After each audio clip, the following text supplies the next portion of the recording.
Hello students, in this lecture we will discuss about unit 3 of environment studies, that is natural resources. In natural resources we should cover renewable and non-renewable resources. Under natural resources we have to cover following topics: land resources and land use change, under which we have to cover the point like land degradation, soil erosion, and desertification.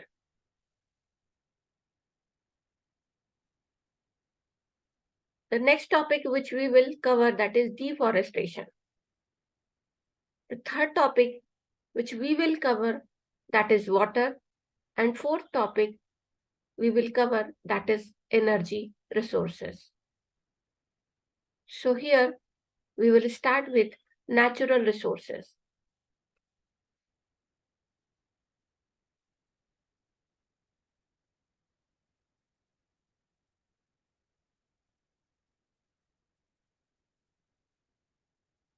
Natural resources can be defined as the sources that exist on the planet, independent of human actions.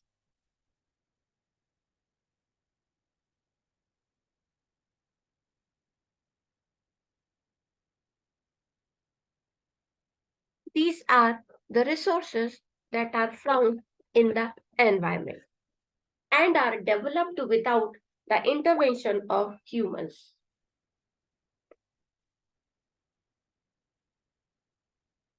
Common examples of natural resources include air, sunlight, water, soil, stone, plants, animals, and fossil fuels.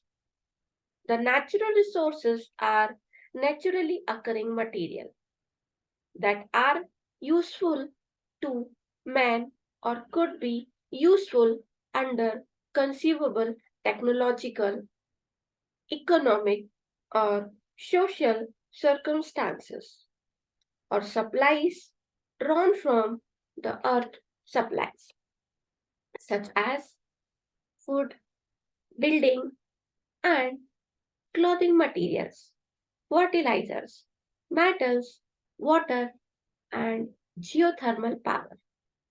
For a long time, natural resources were the domain of the natural sciences.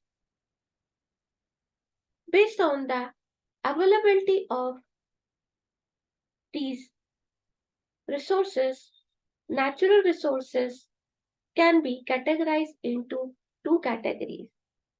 The first is renewable resources, and the second is non-renewable resources.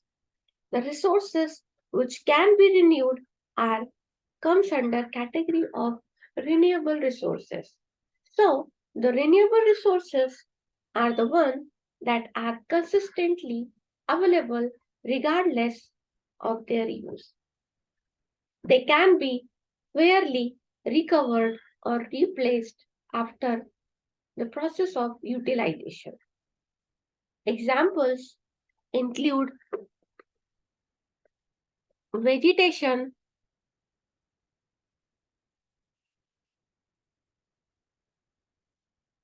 water, and air. Animals can also be categorized as renewable resources because they can be reared and bred to reproduce offspring to substitute the older animals. As much as these resources are renewable, it may take tens to hundreds of years to replace them. The renewable raw materials that come from living things, namely animals and trees, are termed as organic, renewable resources, while those that come from non-living things such as sun, water, and wind are termed as inorganic renewable resources.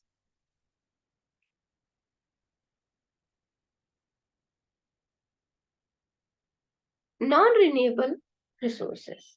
Non-renewable resources are the ones that cannot simply be substituted or recovered once they have been utilized or destroyed. Examples of such natural resources include fossil fuels and minerals. Minerals are categorized as non-renewable because even though they take shape naturally through the rock cycle, their formation periods take thousands of years. Some animals, mostly the endangered species, are similarly regarded as non-renewable because they are at the verge of extinction. It brings about the many reasons the endangered species have to be protected by all means. The non-renewable material that come from living things such as fossil fuels are known as organic renewable resources, while those that come from non-living things such as rocks and soil are referred to as inorganic non-renewable resources.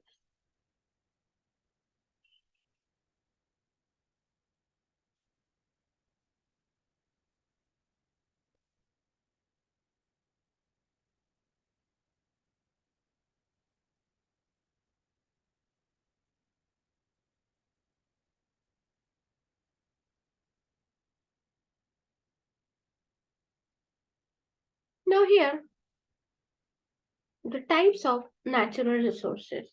So basically, there are four types of natural resources. The first, that is land resources. The second, that is forest resources. The third, that is water resources. And fourth, that is energy resources. So over here, we will discuss one by one these resources. So first of all, we will discuss about the land resources. Land resources are resources which are very important resource and which are the founder of all type of other resources. So land as a resource, landforms such as hills, valley, plain, river, basins and wetlands include different resource generating areas that the people living in them depend on. Many traditional farming societies had ways of preserving areas from which they used resources. Example, in the second group of Western Ghats, request to the spirit of group for permission to cut a tree or extract a resource were accompanied by simple ritual. So the outcome of a chance fall on one side or the other of a stone balanced on a rock gave a withheld permission. The request could not be repeated for a specific period. So students, might be before this you have heard about the concept of sacred groves. So The concept behind the sacred grove is to protect the forest, to protect the vegetation on the name of rituals, like any of the god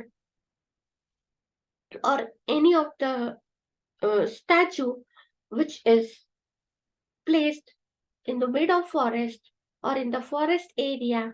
So before thinking about the process of deforestation, you should think that I need the permission of God to use the forest resources. And if again and again I destroy the forest, then maybe I can be punished by the God. So this is the concept behind the sacred grove. If land is utilized carefully, it can be considered a renewable resource. The roots of trees and grasses bind the soil. If forests are depleted or grasslands overgrazed, the land becomes unproductive and wasteland is formed. Intensive irrigation leads to the problem of waterlogging and the problem of salinization, on which crops cannot be grown for a longer period of time. So, land is also converted into a non renewable resource when it is highly toxic, industrial, and nuclear wastes are dumped on it. Land on Earth is as finite as any of our other natural resources.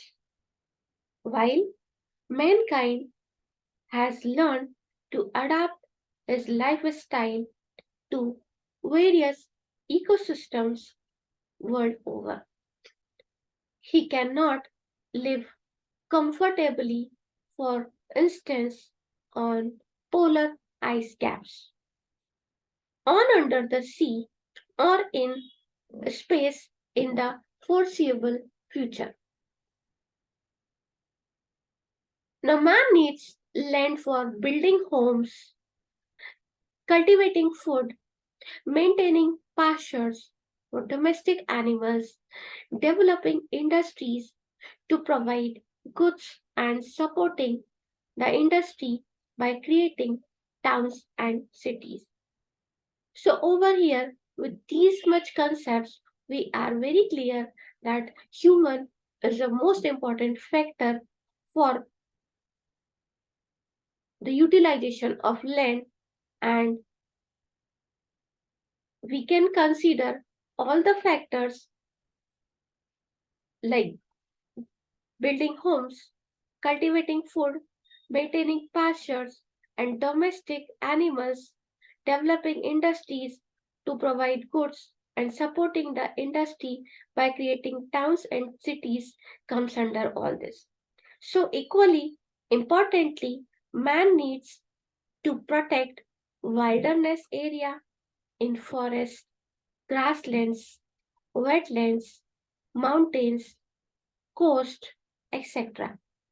to protect our vitally valuable biodiversity.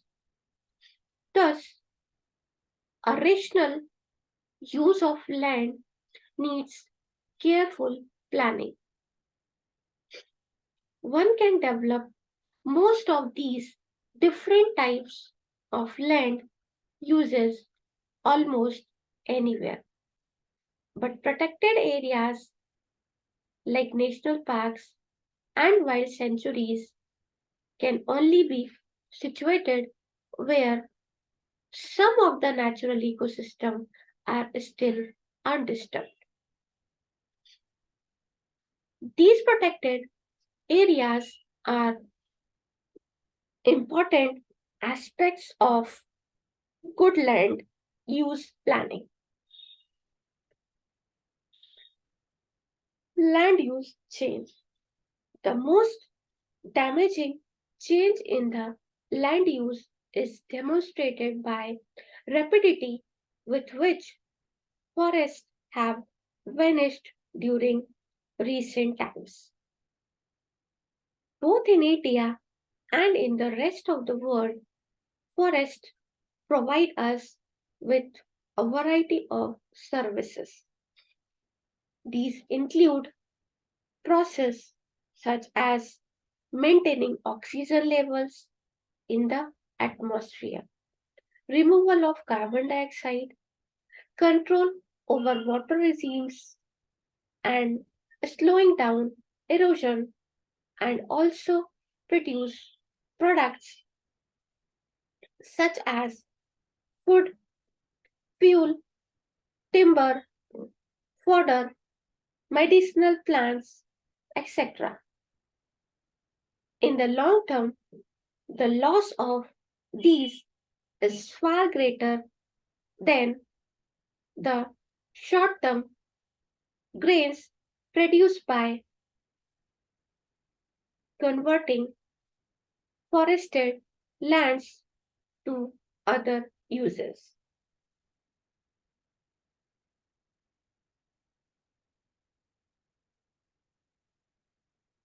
Now, the next point is land degradation. It is a process of deterioration of soil or loss of fertility due to increasing population. The demands for arable land for producing food, fiber, and fuel wood is also increasing. Hence, there is more and more pressure on the limited land resources which are getting degraded due to over exploitation.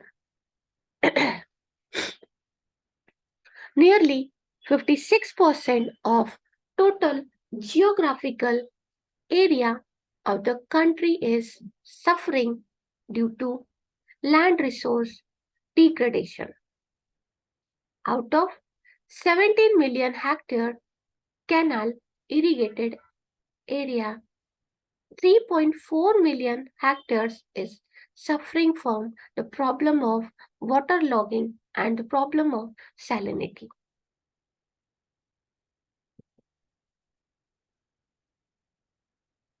Now here comes the effects of land degradation. Or we can say the impact of land degradation. So the first impact of land degradation is soil texture and soil structure are destructed. Second, loss of soil fertility. Third is loss of valuable nutrients. Fourth is increase in waterlogging, salinity, alkalinity, and acidity problems. The fifth is loss of economic and social biodiversity.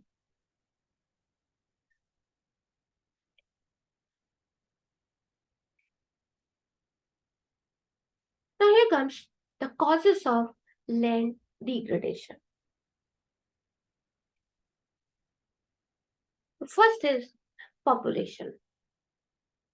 Population is the most important factor for the degradation of land.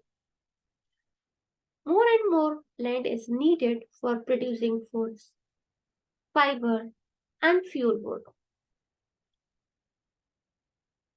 So, land is degraded due to overexploitation.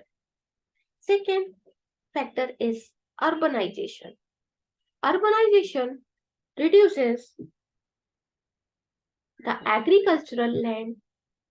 Urbanization leads to deforestation, which in turn affects millions of plants and animals. Third is fertilizers and pesticides.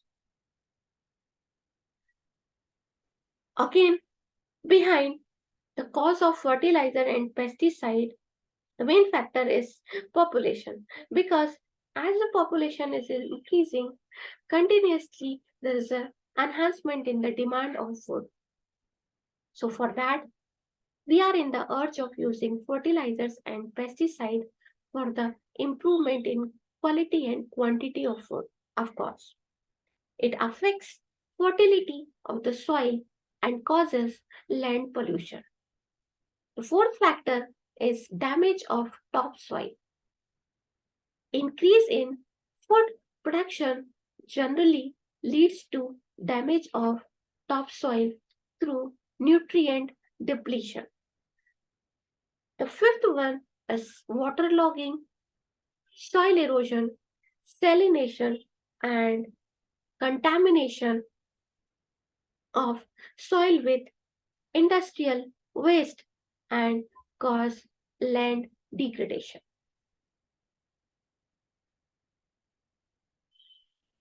Now here comes the soil erosion. The process, the soil erosion is considered to be the important factor for the land uses and the degradation of land.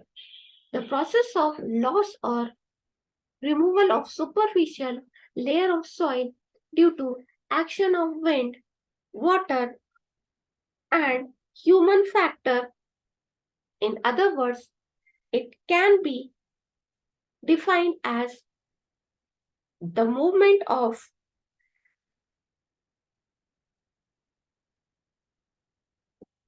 soil components,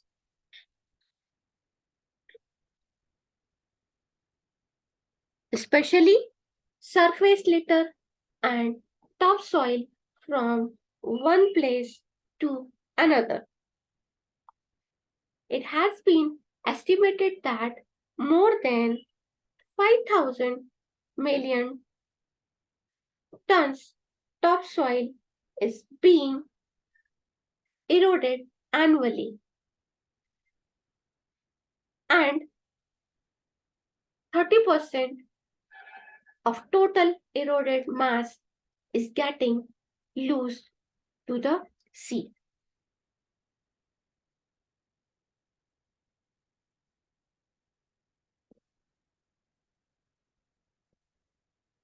Now, types of soil erosion. Under the types of soil erosion, the first is geological erosion. It is caused by gradual removal of topsoil by the natural process. The rate of erosion is less. Second, accelerated erosion. It is caused by man-made activity. The erosion is much faster than the rate formation of soil. So here, if you see the geological erosion and accelerated erosion, over here we can see the geological erosion is a natural way of erosion. And the accelerated erosion, we can say it's a man-made soil erosion. So here, the geological erosion is slower as compared to the accelerated erosion because it is caused by man-made activity. So here, the formation of the soil, because it takes a long time and it is a very slow process. So the consumption of soil or the erosion of the soil is faster as compared to the replenishment of the soil.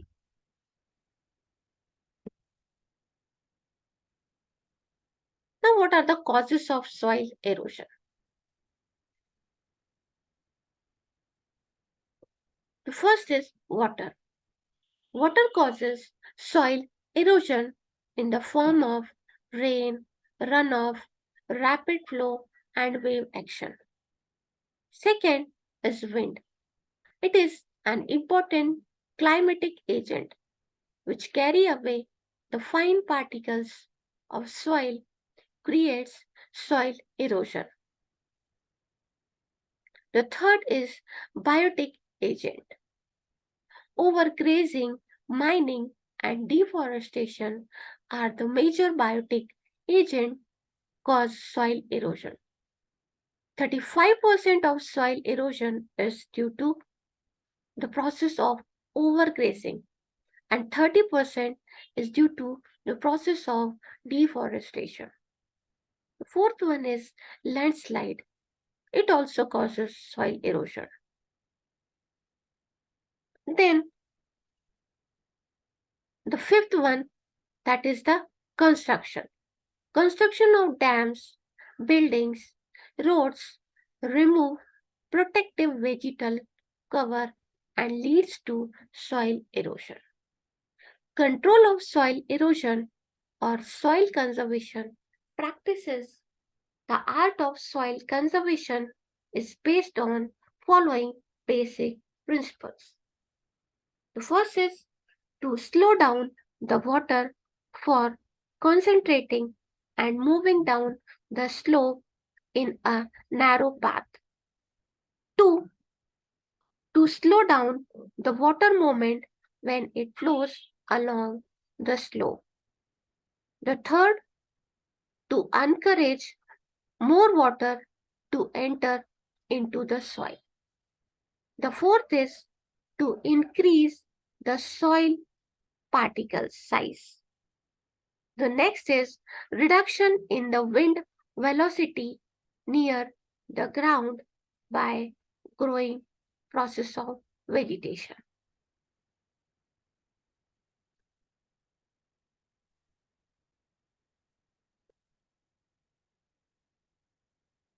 So here comes the conventional tillage.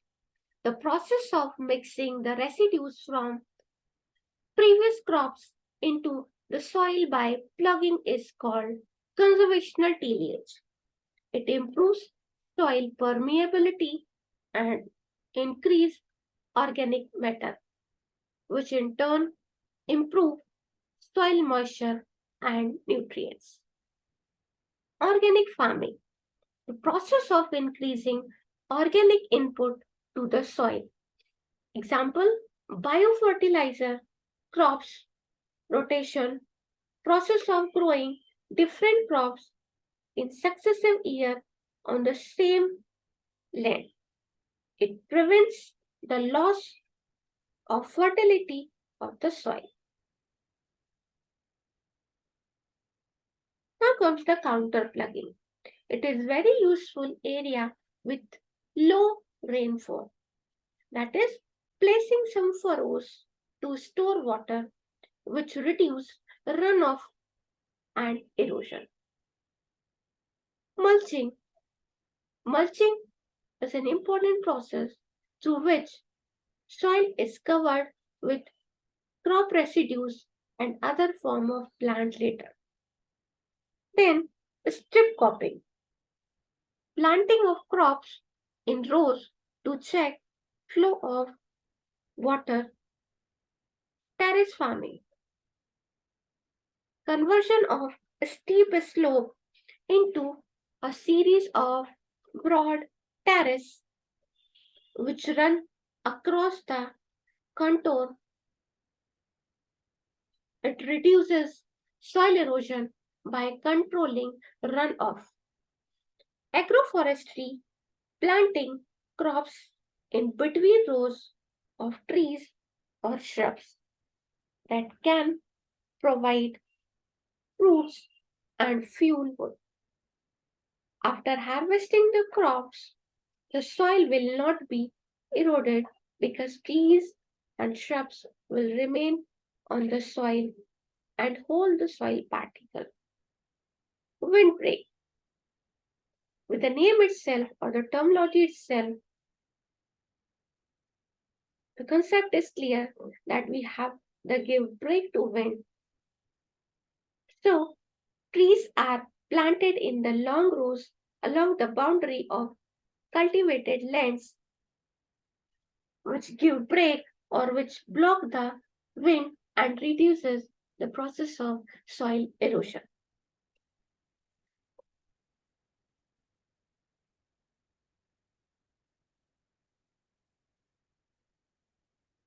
Now comes the terrace farming. Again, it is considered as the most important process for reducing the soil erosion. Conversion of steep slopes into a series of broad terraces which run across the counter. It reduces soil erosion by controlling runoff.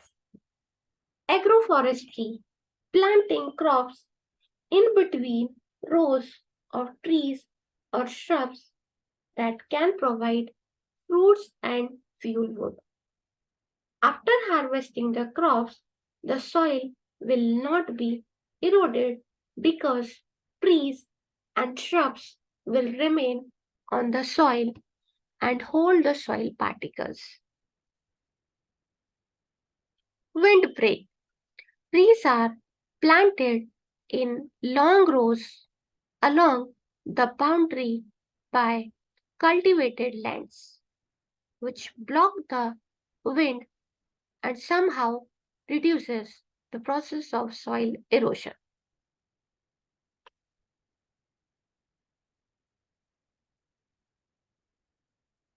Now comes the desertification.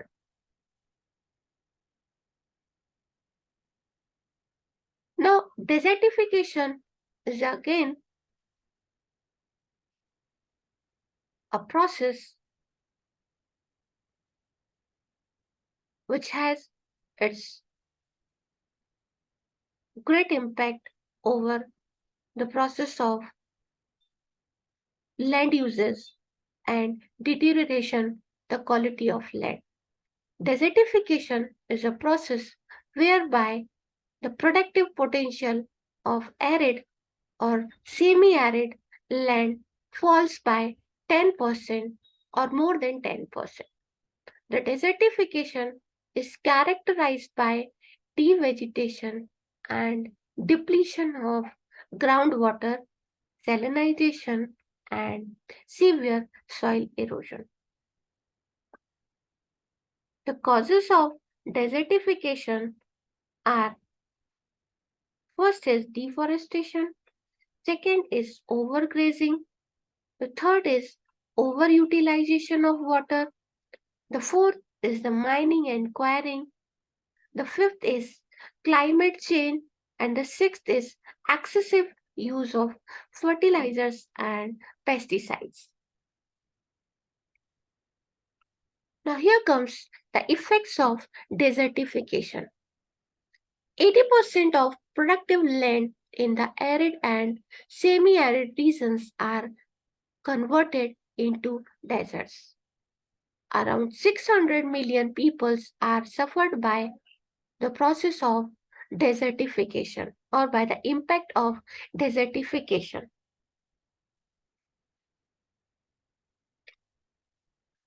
Now, here we have finished with the first topic of natural resource, that is the land resources, and in the next topic we will discuss another important natural resource. Thank you.